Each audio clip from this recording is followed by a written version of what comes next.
मेरा नाम किशन लाल मौर्य है। मैं पेशे से एक लोहार हूँ।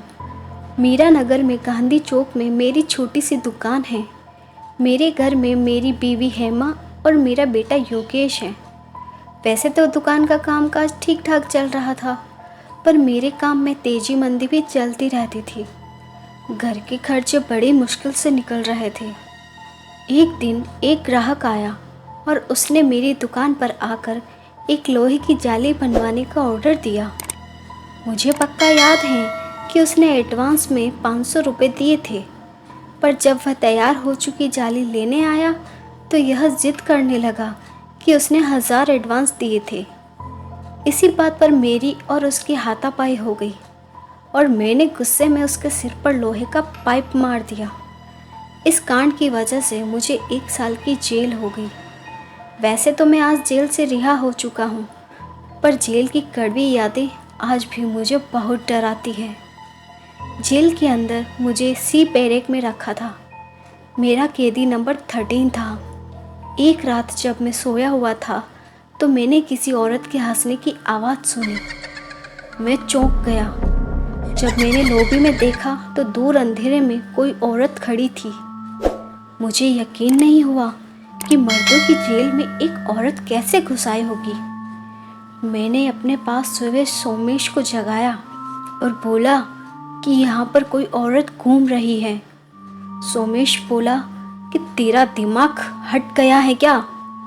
ये मर्दों की जेल है, यहाँ कोई औरत अंदर नहीं आ सकती।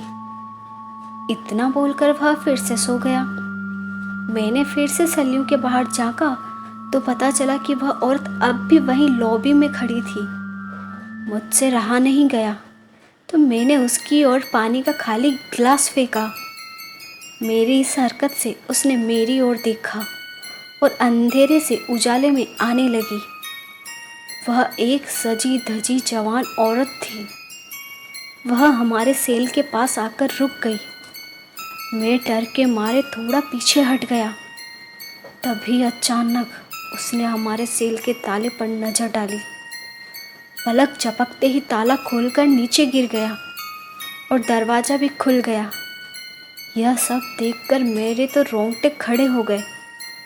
उसके बाद उसने मेरी ओर नज़र घुमाई। मैं उसे देखकर डर के मारे कांपने लगा। अब वह फिर से मुड़कर उस ओर जाने लगी जहाँ से वह आई थी। जब वह मुड़ी तो उसके पीठ पर कोई मांस या चमड़ी नहीं थी, सिर्फ पिंजर था। यह भयानक नज़ारा देखकर मेरे तो होश उड़ गए। मैं चिल्लाना चाहता था, पर ज़बान से आवाज़ भी नहीं निकल पा रही थी। कुछ ही देर में वह भयानक औरत गायब हो गई। मैंने फिर से सोमेश को जगाया। इस बार मेरा डरा हुआ चेहरा देखकर सोमेश भी चौंक गया। उसने सेल का दरवाज़ा खुला देखा तो वह बोला कि यह तूने क्या किया? हम पर से जेल से भागने का आरोप लगेगा। हम दोनों ने मिलकर सेल का दरवाज़ा बंद कर लिया और खुला ताला लटका दिया। सुबह जब हमें गार्ड बाहर निकालने आया तो उसने हमारे सेल का ताला खुला पाया। उसने फ़ौरन जेलर साहब को बुलाया। हमें तो लगा कि हम गए काम से, एक और मुकदमा झेलना पड़ेगा। जेलर के आते ही हमने उसके पैर पकड़ लिए और हम गिड़गिड़ाने लगे कि हमने कुछ भी नहीं किया है।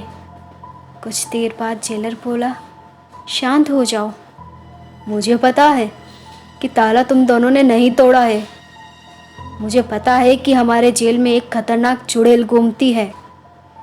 कई कैदी उसके खौफ से बीमार भी पड़ जाते हैं। अगर आज उस चुड़ैल को गुस्सा ना दिलाया जाए तो वह इधर उधर घूमकर वापस चली जाती है। तुम दोनों ने कुछ किया तो नहीं था ना? मैंने फ़ौरन कबूल किया कि वह कौन है। यह जानने के लिए मैंने उसकी ओर एक खाली गिलास फेंका था। फिर वह मेरे सेल की ओर आई थी और उसी ने पता नहीं क्या करके ताला खोल डाला था। जेलर ने कहा कि यह अच्छा नहीं हुआ, अब तुम्हें सावधान रहना होगा। वह किसी भी वक्त तुम पर हमला कर सकती है। उसी दिन जेलर ने मुझे सी बैरक से निकालकर बी बैरक में शिफ्ट कर दिया। उस दिन के बाद हर रात मुझे पायल की खनक सुनाई देती थी। कभी कभी वह भयानक चुड़ैल मुझे सेल के अंदर भी दिखाई देती थी। नींद में भी मुझे उसी के सपने आने लगे। कभी कभी तो ऐसा लगता था कि वह मेरी छाती पर आ बैठी है। ऐसे ही दिन पर दिन मेरा डर बढ़ने लगा और मैं बेवजह बीमार सा रहने लगा। अभी मेरी 1 साल की सज़ा खत्म होने में 3 महीने बाकी थे। तभी मेरी हालत को ध्यान में रखते हुए मुझे बाकी की सज़ा से मुक्ति दे दी गई और मैं घर लौट आया। घर आकर मुझे लगा कि बला टल गई, पर ऐसा नहीं था। अभी कुछ दिनों पहले ही मैंने उस खौफनाक चुड़ैल को मेरी बीवी हेमा के पीछे खड़े हुए देखा था। मुझे नहीं पता था कि वह चुड़ैल मेरा पीछा कब छोड़ेगी या फिर मेरी जान लेकर ही दम लेगी। मैं तो अब बस भगवान के ही सहारे जी रहा हूँ। धन्यवाद।